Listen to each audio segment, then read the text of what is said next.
Father Aji Puthiyaparambil എഴുതുന്നു, German theologian Martin നിമോളർ പറയുന്നുണ്ട്, അവസാനം അവർ നമ്മളെയും തേടി വന്നു. ആദ്യം അവർ പൗരത്വ ഭേദഗതി നിയമവുമായി വന്നു. തികച്ചും വിവേചനപരമാണ് ഈ നിയമം എന്നറിഞ്ഞിട്ടും കേരള കത്തോലിക്ക സഭ മിണ്ടിയില്ല. കാരണം നമ്മുടെ പൗരത്വത്തിന് പ്രകടമായ ഒരു പ്രശ്നവുമില്ലായിരുന്നു.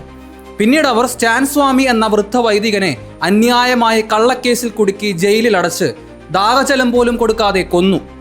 അപ്പോഴും നമ്മൾ മിണ്ടിയില്ല. കാരണം സ്റ്റാൻ സ്വാമി ഒരു മലയാളി ആയിരുന്നില്ല. സേവനം ചെയ്തതാകട്ടെ അങ്ങകലെ വടക്കേ ഇന്ത്യയിലെ ദളിതർക്കും ആദിവാസികൾക്കും വേണ്ടിയും. എന്തിന് ഈ ജസ്യൂട്ട് പാതിരിക്ക് വേണ്ടി ഭരണകൂടത്തിന്റെ അപ്രീതി നേടണം?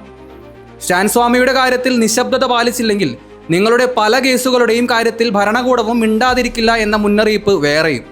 മണിപ്പൂർ കത്തിയെരിഞ്ഞപ്പോഴും നമ്മൾ മിണ്ടിയില്ല. കാരണം നമ്മൾ മണിപ്പൂരിലെ ഒരു ഗോത്രത്തിലെയും അംഗമായിരുന്നില്ല. വഖഫ് ബോർഡ് ആക്ട് വന്നപ്പോൾ നമ്മൾ മിണ്ടാതിരുന്നില്ല എന്നു മാത്രമല്ല, പരസ്യമായി പിന്തുണയ്ക്കുകയും അങ്ങനെ ചെയ്യാൻ ജനപ്രതിനിധികളോട് ആവശ്യപ്പെടുകയും ചെയ്തു.